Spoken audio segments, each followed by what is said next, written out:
نحمده ونصلي ونسلم علی رسول الکریم بسم اللہ الرحمن الرحیم السلام علیکم ورحمۃ اللہ وبرکاتہ۔ ناظرین، میرا آج کا جو ولاگ ہے اس کے اندر چند باتیں کرنی ہیں۔ محرم الحرام میں امن و امان کی صورتحال، تحریک لبیک پاکستان کا لانگ مارچ کا اعلان، علماء اہل سنت گرفتاریوں کے بعد رہا، امریکی فوج کا پاکستان میں داخلہ۔ میں ان ساری باتوں کو مختصر انداز میں آپ کے سامنے رکھتا ہوں۔ تحریک لبیک پاکستان نے 13 جولائی بروز ہفتہ سے راولپنڈی لیاقت باغ سے لانگ مارچ کا اعلان کیا ہے، اور اس کا نام لبیک یا اقصی مارچ ہے۔ اور یہ مارچ جو نکلے گا لیاقت باغ راولپنڈی سے، فلسطین کے مسلمانوں کے حقوق کے تحفظ کے لیے نکلے گا۔ فلسطین، بیت المقدس، غزہ خاص کر اس کے مسلمان کس قدر ظلم کی چکی میں پس رہے ہیں، کس قدر ان کے ساتھ زیادتیاں ہو رہی ہیں، بچے بچے یتیم کیے جا رہے ہیں، بچوں کو بھوکا مارا جا رہا ہے اور بچوں کو شہید کر رہا ہے،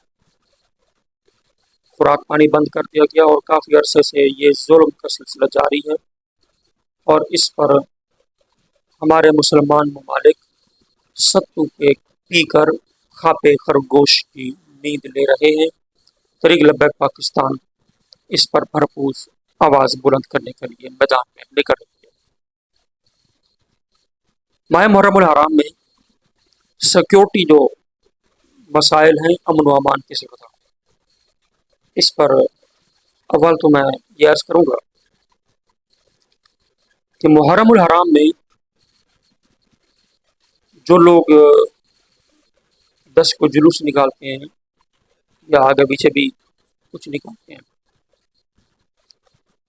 تو یہ مسلمانوں پاکستان کے اندر بہت تھوڑے لوگ ہوتے ہیں۔ ربیع الاول شریف کے اندر 70% مسلمان حضور کا میلاد مناتے ہیں اور نکلتے ہیں۔ جتنا امن و امان کی بات ماہ محرم الحرام میں کی جاتی ہے شیعوں کے تحفظ کے لیے، کیا سنیوں کا تحفظ ضروری نہیں ہے؟ کیا سنیوں کے جلوس، عید میلاد النبی کے جو جلوس ہے، وہ دہشت گردی کا شکار نہیں ہوئے؟ کیا ان پر کبھی حملے نہیں ہوئے؟ کیا وہاں شہادتیں نہیں ہوئی ہیں؟ موجود ہے تاریخ میں، کتابوں میں اور اخباروں میں، میڈیا میں یہ خبریں چلی، لیکن وہاں پر اتنا جو ہے وہ امن و امان کی بات نہیں ہوتی۔ یاد رکھیے گا، محرم الحرام میں امن ہونا چاہیے، ہم نہیں چاہتے دہشت گردی ہو، ہم بالکل اس کے خلاف ہیں، مگر تمام پاکستانیوں کو، تمام لوگوں کو برابر کا حق نہیں مل رہا۔ اب بھی آپ ان کو بھی دیں سیکیورٹی، مگر سیکیورٹی کے نام پر پورے پاکستان کی زندگی مشکل نہ بنائیں۔ آپ سن رہے ہیں جی، یہ سیکیورٹی کے نام پر 6 سے 11 محرم یا 10 محرم کی رات تک یہ تمام سوشل میڈیا سروسز بند رہیں گی، موبائل فون سروس بند رہے گی۔ سنا ہے اس سے کیا ہوگا؟ سیکیورٹی کو ہمارے ملک میں کیا اتنا زیادہ دہشت گردی کا خطرہ ہے؟ اور دوسرا، ہم نے یہ سنا کہ امریکی افواج آ رہی ہیں شیعوں کو سیکیورٹی دینے کے لیے۔ کمال، اتنا بھی کیا مسئلہ بن چکا ہے کہ آپ امریکہ سے مدد لیں کہ آؤ ہمیں سیکیورٹی دو۔ بہرحال سیکیورٹی ضرور دیں، مگر سیکیورٹی کے نام پر اتنی زیادہ بھی آپ محنت نہ کریں، اتنا مسئلہ بھی نہیں ہے۔ اللہ تبارک و تعالیٰ ہمارے ملک کی حفاظت فرمائے، اور ایسی بات نہیں ہے۔ ہمارے علماء اہل سنت مفتی وقار احمد مدنی صاحب اور علامہ عباس قادری صاحب، مفتی وقار صاحب راولپنڈی سے ان کا تعلق ہے، اور جو مفتی علامہ عباس صاحب ان کا کراچی سے تعلق ہے۔ ان دونوں علماء کی گرفتاری ہو گئی تھی۔ ہم نے پچھلے ولاگ میں مفتی منیب الرحمان صاحب سے گزارش بھی کی تھی کہ آپ ایکشن لیں۔ بہرحال ابھی کی اطلاع یہی ہے کہ ان دونوں کو رہا کر دیا گیا، ٹھیک ہے، ان کو رہا کر دیا گیا، اچھی بات ہے، مگر ان کے مراکز مساجد پر قبضہ نہیں ہونا چاہیے۔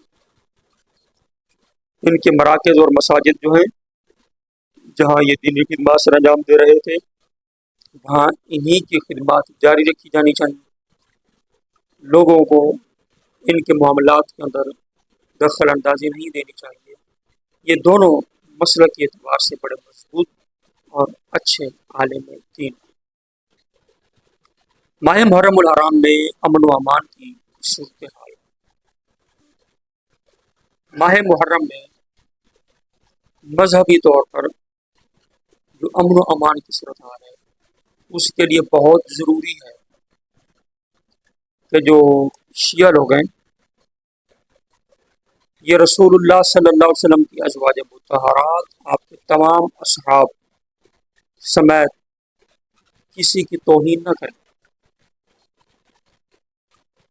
یزید کے ہم خلاف، اگر حضرت امیر معاویہ رضی اللہ تعالیٰ عنہ کے خلاف بکواس نہیں کرنے لیں، دیگر صحابہ پر بھی تبرہ نہ کیا جائے، یہ اگر کام کیا جائے گا تو پھر امن کیسے آئے گا؟ ظاہر ہے قانون بھی موجود ہے، آئین موجود ہے کہ چاہے محرم الحرام ہو یا پورا سال، کسی نبی، صحابی اور مقدس جو ہستیاں ہیں ان کی توہین کی اجازت نہیں ہے۔ ان کی توہین بالکل نہ کی جائے۔ اگر ان کی توہین ہوگی، سر عام ہوگی، سڑکوں پر ہوگی، مجلسوں میں ہوگی، پبلک میں ہوگی، تو ظاہر ہے اس کا ری ایکشن آ سکتا ہے۔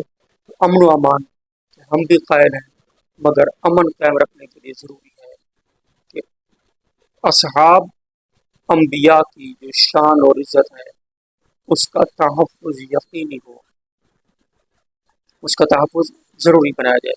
رب العالمین کی بارگاہ میں دعا ہے اللہ پاک عمل کی توفیق دے، آمین۔